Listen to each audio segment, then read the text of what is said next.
What is going on, everybody? Welcome to the weekly wrap-up report. As always, this is not financial advice, just my own personal opinions for entertainment value. So nobody can ever tell me I didn't tell you, or, I didn't try. If you learned something new, hit the like for me. But I'm sorry I couldn't post the show yesterday.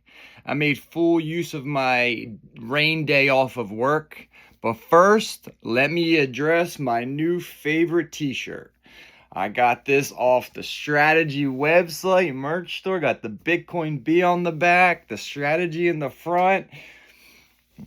You ever rep your favorite stock? I don't know. Is that a cool thing to do? I think so. And I got the orange one also, which I'll break out next week. That is my true favorite new shirt. But pretty nice. But yeah, I got a rain day off of work yesterday and I took full advantage of it. I got lucky. I'm creating Jersey Racks Headquarters 2.0. So as most of you know, I have my own little company called Jersey Racks, jerseyracks.com if you're a sports fan. And we are creating a new prototype version 2 that can be mass produced. So you're going to see a lot more Jersey Racks content in the near future. But I'm recreating the headquarters in my garage because I need more space. I need to fit more 3D printers. And I am currently in the drywall process. So it was completely bare, no insulation, just studs and exterior sheathing. Insulated, got electricity ran, and then I sent out one of the top 10 worst texts you could possibly receive. Hey, you want to come over and help me drywall my ceiling today? I texted 4 friends. Well, I texted 3 friends, and all 3 friends said, yeah, I'll be over in an hour. And they each did it at different times. So Dom helped me get the drywall. He had it in his basement. We went down in his basement, got 14 sheets, drove them to my house, unloaded them, put them in my house, and then we did the drywall wall together. I needed him to lift the top pieces.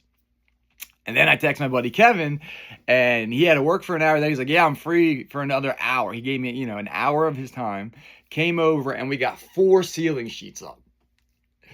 And just 2 of us, and it's 5/8 sheets drywall. And if you've ever drywalled ceiling, that's heavy as shit. And then I'm like, oh, we got halfway there, but he had to go pick up his daughter. And I'm like, all right, I'm all dusty. Everything's a mess. We go out to dinner as a family. I come home. I'm like, let me just send out one more text to try and get this done tonight. Text my buddy John down the street. Haven't seen him in months. And he's like, yeah, I'll be there in a half hour. We come, get there at 9 o'clock. We bang it out, get done by 12. Finish the whole ceiling. And, there's just a meaning in there that, like, that kind of friendship and people stepping up when it's needed is rare, especially when the text is the worst text you could read as you're sitting comfortably on your couch, ready to take a nap or go to sleep after a long week of work on a Friday night. And your buddy's like, hey man, you want to come drywall my ceiling for 2 hours? So a huge thank you to my friends for getting me through that and helping me. But, that reminds me of Hoge and what is happening in the background here at Hoge. Hoge is so unique. It has true community that has been here through the years, isn't going anywhere. Like, these people, we're not all giving the same energy at the same time. We are, doing it when we can. It's basically been developed by a bunch of random people across the world doing things on their own timelines for the token just because they want to do it. It's what makes it so interesting. Plus the tokenomics and the wallet spread and the DAO wallet and the DeFi lore and being the original deflationary token and only having 39% of the supply left and 99% of that supply not moving in over 2 years. And, besides all that added benefit, well, the time is coming for all remaining Hoge community members to step up and bring whatever energy they can to the project and the initiatives that we have coming. The Hoge Advisors Room is working on a rollout plan of a reskinned version of OptiSwap paired with the reloading of BonusSwap with a trading competition, a last deposit game competition for real Hoge that you can win, and a bunch of fresh content to get new eyes and ears on this sleeping giant of ETH meme coins.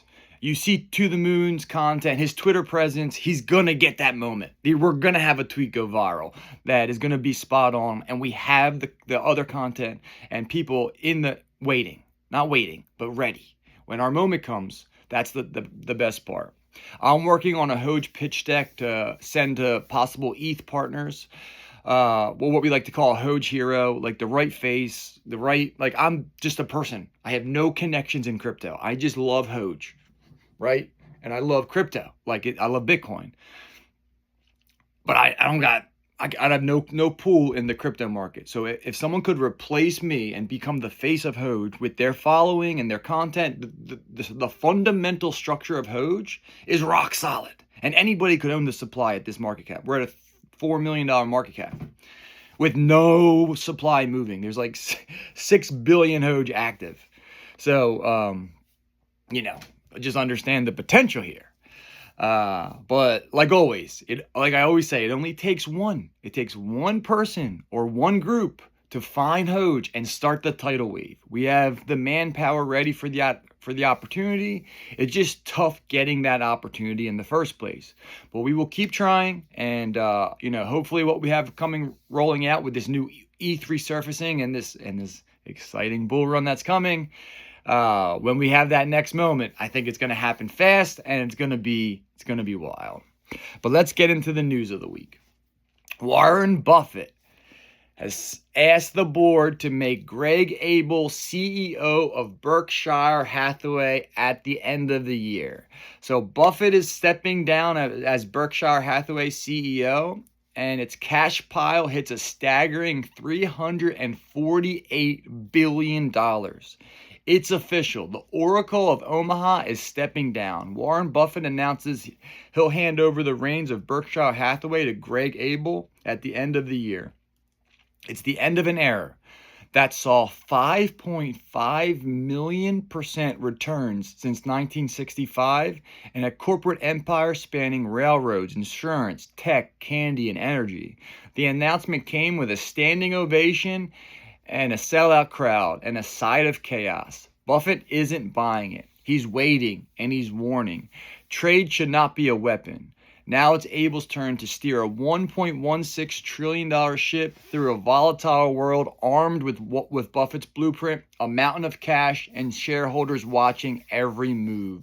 So what is going to happen? Warren Buffett's cash balance went from $63 billion in 2015 to $348 billion as of today. And we all know, a lot of people say diversify. But the greatest trader of our time, of our generation, didn't diversify. He picked big bets, big correct bets, and he bought and he held. Berkshire began buying Apple shares in 2016. So it wasn't even in the early days, but 2016 for about $31 to $35 billion. And by the end of 2023, the value of that stake had soared to over $175 billion before Buffett started selling, making Apple the most profitable investment Berkshire has ever had. And we all thought Coca-Cola was where he really got his start. But for comparison, Berkshire's long-held stocks in companies like Coca-Cola and American Express have also grown significantly, but neither has matched the sheer dollar gains from Apple. Coca-Cola, for example, was purchased for $1.3 billion and is now worth about $25 billion. So even though it did a higher multiple, it did not match the Apple gains that he got by going all in on Apple. Even after selling a large portion of its Apple holdings, Apple remains Berkshire's largest stock position, highlighting just how transformative this investment has been for Buffett's portfolio. So again, he is stepping down at the end of the year, and that's going to hopefully make way for them to adopt something new with all this money they have on the sidelines. And could it be Bitcoin? Oh, we shall find out. But Bitcoin officially surpasses Amazon to become the 5th largest asset in the world by market cap.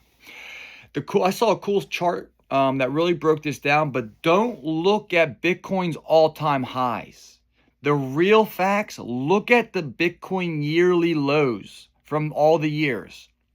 Going back to 2016, the yearly low was $365. In 2020, the yearly low was $5,000. So in 4 years, 365 to 5,000. In 2024, the yearly low was 38,500. So again, from 5,000 to 38,500. And as of this year, 1 year later, the yearly low is $75,000. So that is a great way to just see the growth of this protocol and this network by not tracking the highs, but tracking the lows and how it has changed over the years. This is how you should view the growth of Bitcoin. People tend to only remember the yearly all-time highs and complain about the volatility or the time it took to get there.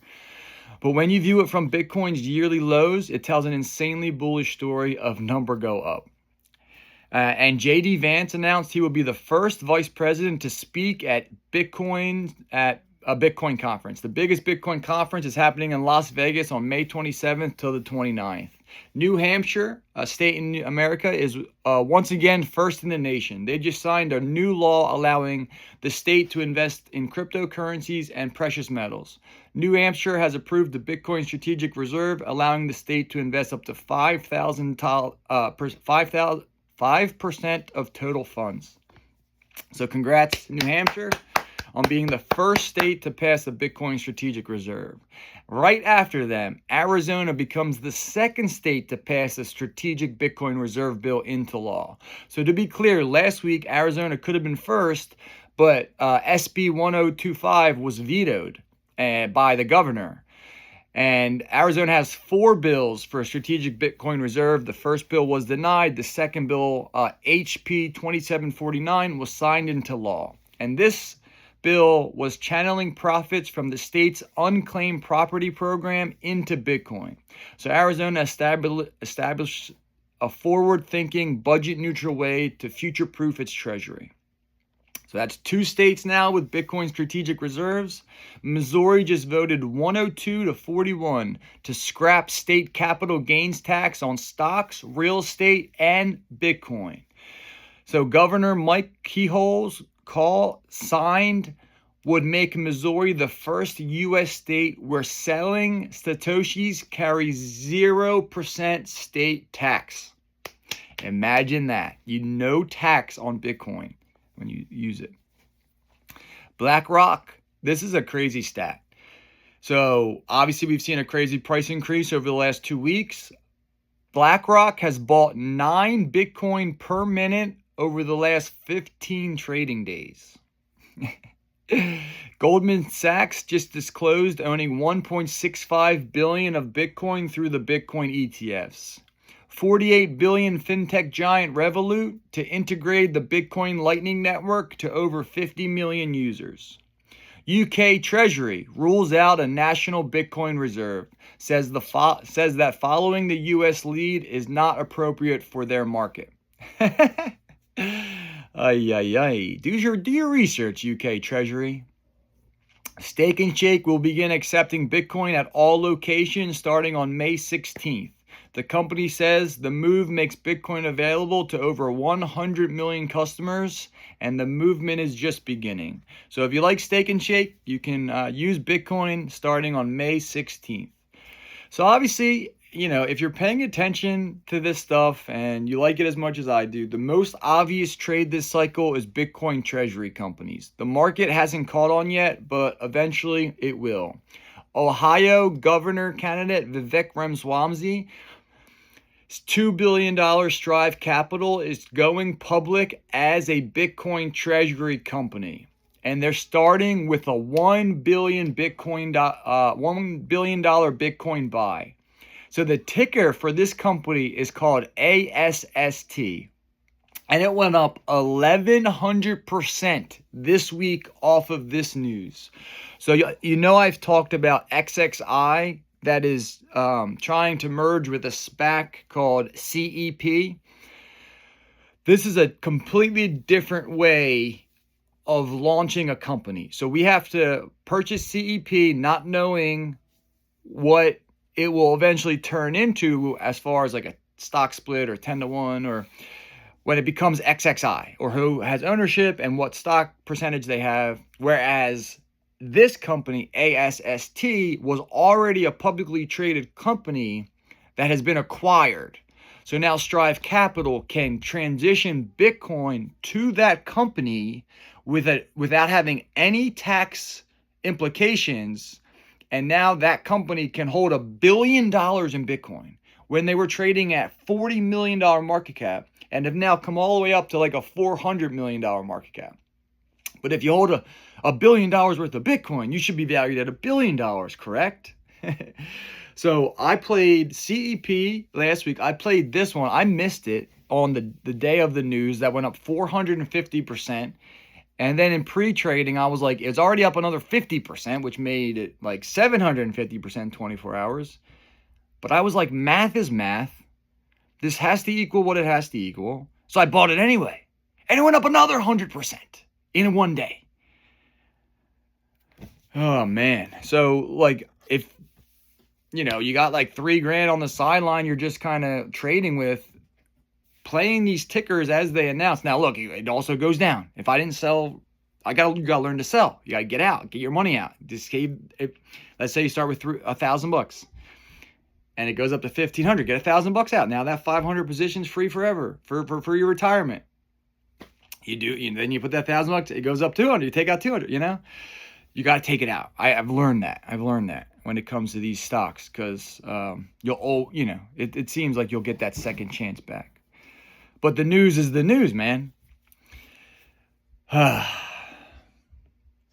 obviously we know there is only one stock of stocks, and that is Strategy. Strategy World was happening down in Florida this week, and some insane Michael Saylor videos have been posted, and I've watched them all. I've watched every single one. Out of the entire S&P 500 technology sector, which is the biggest sector traded, representing the largest companies, MicroStrategy is ranked 5th largest with cash and cash equivalents under holdings. They hold $54 billion in Bitcoin. So for a company that is liquid cash, they hold $54 billion. Apple's number 4 with $131 billion. Microsoft is number 3 with $133 billion. Google is number 2 with $148 billion, and Amazon is number 1 with $156 million. So MicroStrategy is 5th, like I said, with $54 billion. So if Bitcoin basically goes to $300,000, Strategy will own the most cash equivalents of any publicly traded company out there. What happens when Bitcoin goes to $1 million per coin? So many people don't get this math yet. No other company can make $550 million every $1,000 Bitcoin goes up. It is wild. And on Monday, Strategy announced they had acquired another 1,895 Bitcoin for $183 million at $95,000 a coin. And again, Bitcoin's at 103 grand already, so they made really good, and has achieved a Bitcoin yield of 14% year to date. Pretty exciting. Okay, and some quick world news. I'll fly through this section. Dave Portnoy of Barstool Sports charged with insider trading and fraud. The owner of Barstool has been charged with the conspiracy to commit fraud and insider trading of various cryptocurrencies. So obviously we kind of had a moment there. We were trying to target Dave. We thought he would be a nice face or a nice, person to represent Hoge. And he went a little crazy. He went with these greed things. He was pumping these meme tokens as if it was like, fair game. So we'll see what comes out of that. Good luck, Dave. I like you. You're cool. You speak it just how you feel it. American Cardinal Robert Francis Revost of Chicago will be the new Pope, Pope Leo. So congratulations. The first Pope from America. China installed 278 gigawatts of solar last year. 57% more than the US has installed in its history. I have to read that stat again. China installed 278 gigawatts of solar last year. 57% more than the US has installed in total. In 1 year, they installed 57% more than all the solar we've installed. And if you drive in your neighborhood, you see solar all over houses now. We're doing a pretty good job. Starlink's high-speed internet will soon be available on United flights. Stream, game, and work more from gate to gate. Yay, work more. Just kidding. Every single horse that raced in the Kentucky Derby was a descendant of Secretariat. How cool is that? One of the greatest horses of all times. His times in all three of the Triple Crown races have never been beat. He is simply the greatest horse ever in racing history. A horse named Sovereignty wins out over a horse named Journalism. You can't make it up. But again, that was a pretty fun race to watch.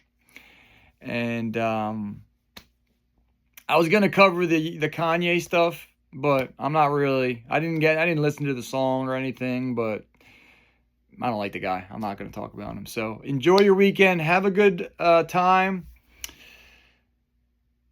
Keep your eye on the prize. Get prepared for the future. Get your friends, get your family, get everyone off zero. Own a little bit of Bitcoin. Reprice your future. Reprice your time. And get ready for what Hoge has coming. As always, I'll see you in the chats. Peace.